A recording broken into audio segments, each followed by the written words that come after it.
Hello everyone. तो आज है 30 सितंबर। 30 सितंबर से बनने वाले इम्पोर्टेंट करंट अफेयर को देखते हैं। अजू जल विद्युत परियोजना को किस राज्य में मंजूरी दी गई है? अरुणाचल प्रदेश, तमिलनाडु, मध्य प्रदेश, बिहार। तो किस राज्य में दिया गया है? तो अरुणाचल प्रदेश में।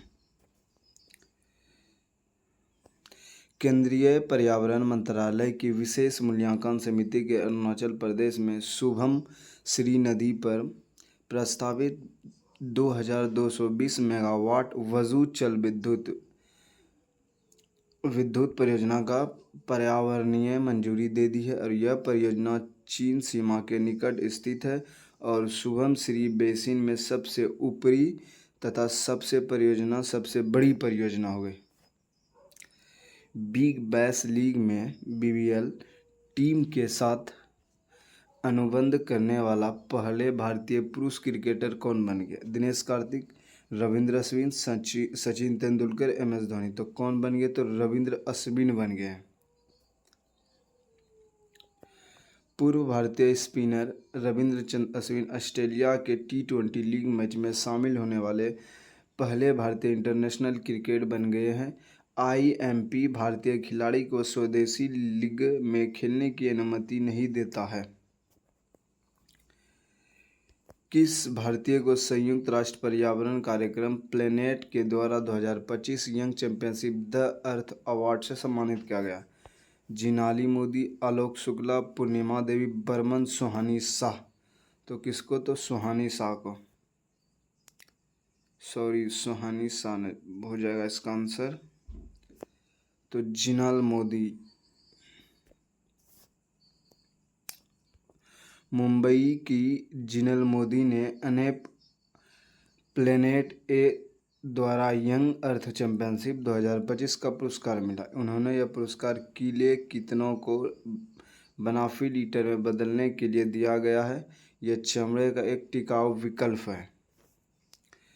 उनकी कंपनी अकेले रेशों से चमड़ा बनाती है और जिसमें पानी की खपत और कार्बन उत्सर्जन कम होता है। जूनियर विश्व रैंकिंग में शीर्ष पर पहुंचने वाले भारतीय जूडो खिलाड़ी कौन बन गए? स्मृति मंदाना, शीतल देवी, भवानी देवी, हिमांशी टोकस। तो कौन बन गई है? हिमांशी टोकस बन गई। हिमांशी टोकस 20 साल की छोटी उम्र में जूडो हिमांशी टोकस ने इतिहास रच दिया क्योंकि यह जूडो में विश्व की नंबर 1 खिलाड़ी बनने की पहली भारतीय जूडोका बन गई है। रेल आधारित मोबाइल लॉन्चर से मिसाइल लॉन्च करने वाला भारत का कौन सा देश बन गया? तो बन गया 1 2 3 4। तो कौन बन गया? चौथा।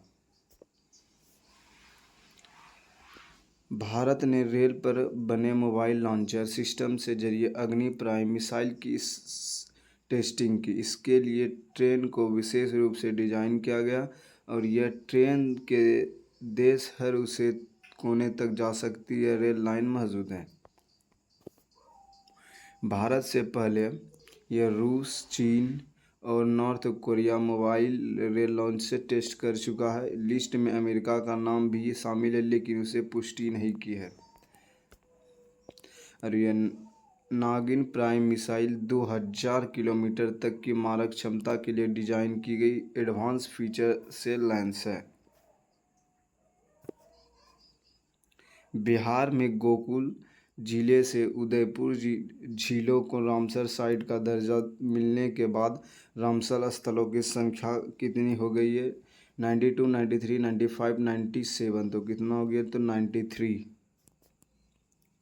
बिहार के बक्सर जिले में स्थित गोकुल जिले से 448 हेक्टेयर और पश्चिमी चंपारण जिले से उदयपुर झील 319 हेक्टेयर की अंतर्राष्ट्रीय महत्व की आर्द्रभूमि यानी रामसर साइट की दर्जा मिल गया। इनके साथ ही बिहार के ऐसे स्थलों की संख्या बढ़कर 5 हो गई है और भारत में कुल 93 रामसर स्थल हो गए हैं।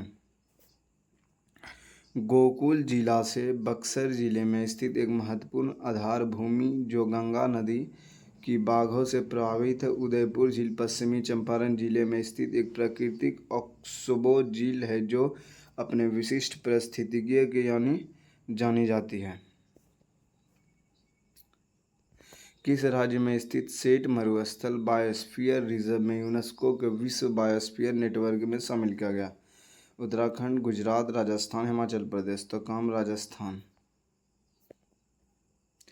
भारत का पहला कृत्रिम बुद्धिमत्ता एआई आधारित integrated command and control centre ICCC कहाँ स्थापित किया गया?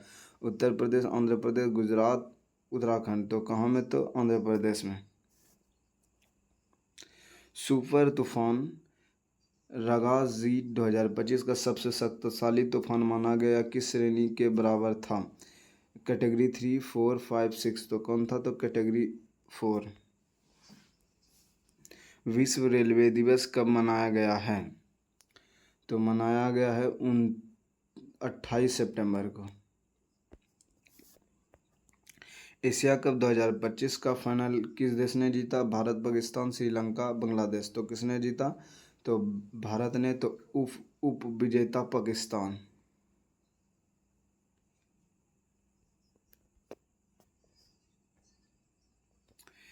किस देश ने 5वें तटरक्षक शिखर सम्मेलन 2027 की मेजबानी की जाएगी? भारत, चीन, थाईलैंड, इटली। 2027 की मेजबानी की जाएगी तो थाईलैंड। किस राज्य में 524 साल पुराने त्रिपुरम सुंदरी मंदिर का उद्घाटन किया जाएगा? त्रिपुरा, बिहार, तमिलनाडु, चेन्नई। तो आज का प्रश्न आपके लिए, कमेंट करके आंसर बताएं। आज के लिए इतना से, धन्यवाद।